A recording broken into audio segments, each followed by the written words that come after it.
నారా చంద్రబాబు నాయుడు గారు ముఖ్యమంత్రి గారు అడుగుజాడల్లో ఈరోజు ముందుకెళ్తూ యువత భవిష్యత్తు మీద ప్రత్యేకమైన దృష్టి పెట్టి యువతకి భరోసా కల్పించాలి, యువతకి భరోసా కల్పిస్తేనే రేపు భవిష్యత్తు ఉంది అని నమ్మిన వ్యక్తిగా గౌరవ విద్యాశాఖ మంత్రి నారా లోకేష్ గారు ఎన్డీఏ కూటమిలో పనిచేస్తున్న తీరు మనందరికీ కూడా తెలుసు.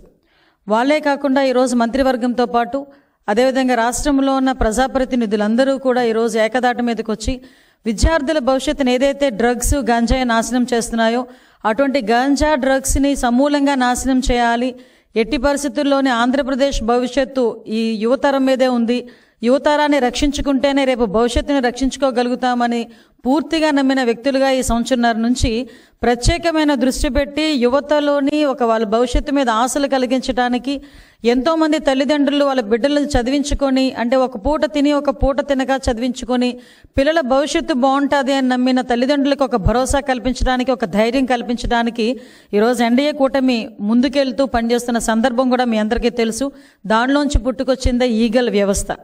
ఆ ఈగల్ వ్యవస్థని ఈరోజు స్థాపించిన తర్వాత సుమారుగా 1.5 సంవత్సరం కాలంలోని ప్రత్యేకంగా మేము చెప్పుకోదగ్గది, మేమందరం కూడా గర్వించదగ్గది, గాంజా ఏదైతే కల్టివేషన్లో జీరో గాంజా కల్టివేషన్ తీసుకురాగలిగే పరిస్థితి ఈరోజు వచ్చిందంటే ఈరోజు ప్రజలు, అదేవిధంగా ఈగల్ సంస్థ, అదేవిధంగా ఈరోజు గౌరవ ముఖ్యమంత్రి గారు డైరెక్షన్ అన్నీ కూడా ప్రాపర్ వేలో పనిచేసి డ్రగ్స్ వద్దు బ్రో అనే నినాదాన్ని స్కూల్ స్థాయిలోకి కూడా తీసుకెళ్ళగలుగుతున్నామంటే ఇది మా పనితనానికి ఒక నిదర్శనం కింద భావించవచ్చు. ఎందుకంటే ఈ విషయాలని ఇప్పుడు చెప్పుకోవాల్సిన అవసరం ఉంది, అట్ ద సేమ్ టైం నాకు కూడా బాధ్యత ఉంది. ఎందుకంటే ఇదే సందర్భంలో గౌరవ నారా లోకేష్ గారు యువగలం పాదయాత్రలో చిత్తూరు జిల్లా నడిచేటప్పుడు ఒక ఆడబిడ్డ తన బిడ్డను తీసుకొని వచ్చి మొహానికి ముసుగు కట్టుకొని వచ్చి కూర్చుంది. ఏందమ్మా ఏం జరిగింది అంటే, మీతో పర్సనల్గా మాట్లాడాలి సార్ అంటే, సార్ ఆ రోజు టైం ఇచ్చి ఆ తల్లి ఆ బిడ్డ ఆవేదన చూసిన తర్వాత ఒక క్షణం నన్ను పిలిచి నాతో మాట్లాడారు.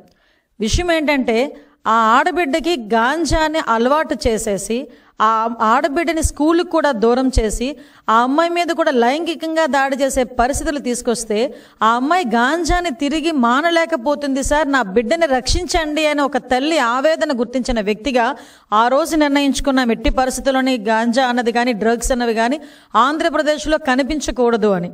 నేను హోమ్ మినిస్టర్గా ప్రమాణ స్వీకారం చేసి ఇంకా నేను ఛార్జ్ తీసుకోక ముందుగానే గౌరవ్ లోకేష్ గారు నాకు కాల్ చేసి, అమ్మ మనం దీని మీద దృష్టి పెట్టాలి, మీరు నేను కలిసి కోఆర్డినేషన్తో పనిచేస్తే డెఫినెట్గా మెరాకిల్స్ సృష్టించవచ్చు, యువత భవిష్యత్తు మీద మాకు మంచి భరోసా కల్పించవచ్చు అని చెప్పిన తర్వాత ఆ రోజు నుంచి ఈ రోజు వరకు కూడా ప్రత్యేకమైన దృష్టి పెట్టి ఒక ఈగల సంస్థని ఏర్పాటు చేసి, ఒక ఐజీ స్థాయి వ్యక్తిని ఏర్పాటు చేసి ఒక ప్రత్యేక విభాగంగా దాన్ని పెట్టి ఈరోజు పూర్తి వాళ్ళకి పవర్లు ఇచ్చి ఈరోజు ఈగల సంస్థ నడిపిస్తూ ఉంటే, ఒక పక్క నుంచి డ్రగ్స్ వద్దు బ్రో అని క్యాంపెయిన్ని సుమారుగా 50,000 స్కూల్స్లో ఈ రోజుకి మేము కండక్ట్ చేసి డ్రగ్స్ వల్ల వచ్చే నష్టాలు, డ్రగ్స్ తాలూకా కేసుల్లో ఇరుక్కుంటే వాళ్ళ భవిష్యత్తు ఎలా పాడవుతుంది అని ఎన్డీపీఎస్ యాక్ట్స్ మీద, చట్టాల మీద కూడా అవగాహన కల్పించే పరిస్థితి మేము తీసుకొస్తా ఉంటే ఈ రోజుకి కూడా జగన్మోహన్ రెడ్డి పరిస్థితి ఎలా ఉంది అంటే, వాళ్ళ తాలూకా మాఫియా పరిస్థితి ఎలా ఉంది అంటే, మా ప్రభుత్వం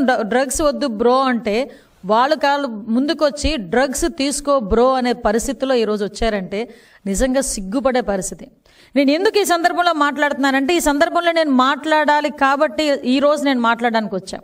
ఎందుకంటే ఈరోజు ఒక అర్హత లేని వ్యక్తి, ఒక యువత భవిష్యత్తు గురించి మాట్లాడే అర్హత లేని వ్యక్తి, యువతని ఎలాగ ముందుకు తీసుకెళ్లాలనే అంశం మీద మాట్లాడడానికి అర్హత లేని వ్యక్తి జగన్మోహన్ రెడ్డి వాళ్ళ విద్యార్థి విభాగాన్ని కొంతమందిని యువతిని కలిసి ఈరోజు కూర్చోబెట్టి ఒక ట్రైనింగ్ ప్రోగ్రామ్ ఏదో పెట్టాడంట. అసలు ఆ ట్రైనింగ్ పెట్టేదానికి నీకు అసలు అర్హత ఉందా అని నేను జగన్మోహన్ రెడ్డిని అడుగుతున్నా. ఆ పులివెందుల ఎమ్మెల్యేకి కనీసం అర్హత ఉందా అని నేను అడుగుతున్నా. ఎందుకంటే నీ విద్యార్థి విభాగం నాయకుడు కొండారెడ్డి వైజాగ్లో ఏయూలో ఎంబీఏ చేస్తూ ఈ డ్రగ్స్ని దాందాగా చేస్తూ మొన్న ఈగల్కి టాస్క్ ఫోర్స్ డిపార్ట్మెంట్కి పట్టుబడిన సంగతి జగన్మోహన్ రెడ్డికి తెలీదా? జగన్మోహన్ రెడ్డికి తెలియకుండానే జరిగిందా? ఆ కొండారెడ్డి విద్యార్థి విభాగం అధ్యక్షుడు కాదా? ఆ కొండారెడ్డి అన్న వ్యక్తి అబ్బాయి నాకు తెలిసి హార్డ్లీ 23 సంవత్సరాలు అనుకుంటా. అంటే వయసు కూడా ఎందుకు నేను మెన్షన్ చేస్తున్నానంటే, ఏ వయసులోని పిల్లలు ఇలాంటి డ్రగ్స్కి, అదేవిధంగా గాంజాకి అలవాటు పడి వాళ్ళ భవిష్యత్తు నాశనం చేసుకోవడమే కాకుండా వాళ్ళ తల్లిదండ్రులకి కూడా క్షోభ మిగిల్చే పరిస్థితి. ఈరోజు ఎన్నో ఆశలతో విశాఖపట్నంలో చదువుకోవడం అంటే నిజంగా చాలామందికి ఒక టార్గెట్. అది ఒక గీతం కాలేజీలో నాకు సీట్ వచ్చింది, నా బిడ్డకి సీట్ రావాలి అంటే పేమెంట్ సీట్ అయినా చదివిస్తాను అన్న తల్లిదండ్రులు ముందుకు వస్తారు. ఎందుకో తెలుసా?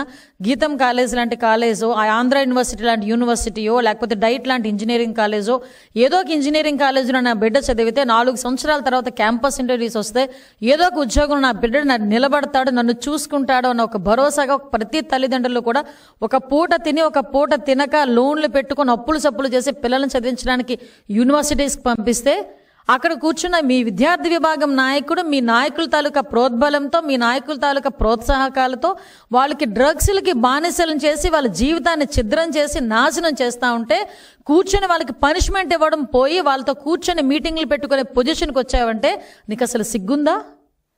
అసలు కనీసం ఒక భవిష్యత్తు గురించి ఆలోచించే నాయకుడివేనా నువ్వు? కనీసం ఈ రోజు వరకు కొండారెడ్డి అనే వ్యక్తి మీద నువ్వు ఎందుకు కనీసం దాని మీద చర్యలు తీసుకోలేదు? ఎందుకు నా పార్టీకి అతనికి సంబంధం లేదని కానీ, పార్టీ నుంచి తొలగిస్తున్నానని కానీ, పార్టీ నుంచి సస్పెండ్ చేస్తున్నానని కానీ ఒక్క మాట కూడా ఈరోజు వైఎస్ఆర్సీపీ నాయకుల దగ్గర నుంచి కానీ, వైఎస్ఆర్సీపీ నాయకుడి దగ్గర నుంచి కానీ రాలేదు అంటే దాన్ని మనం ఏ విధంగా తీసుకోవాలి? అంటే డ్రగ్స్ని ఇండైరెక్ట్గా డైరెక్ట్గా సపోర్ట్ చేస్తున్నాడు జగన్మోహన్ రెడ్డి అన్న విషయం ఈరోజు మేము ఆలోచించుకోవాలా?